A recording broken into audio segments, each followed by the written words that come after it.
social media da ta bawa Abu Umaira da kuma Mero.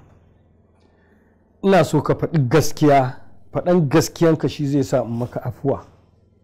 Amma idan ka ɓoye ka ƙi faɗan gaskiya, to zan baka da jami'an tsaro, su sun san yadda za su yi bincike su gano gaskiyar al'amari. Abba, duk abin da ka faɗa ni ban san komai a kan shi ba.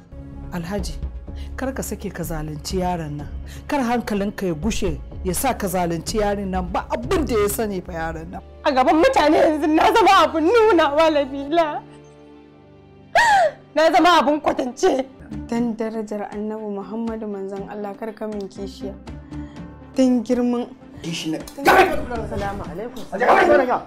Dan girman Allah, kar ka fita, dan Allah na shiga uku na juyo. Hajiya Lantana, to me yake faruwa ne haka?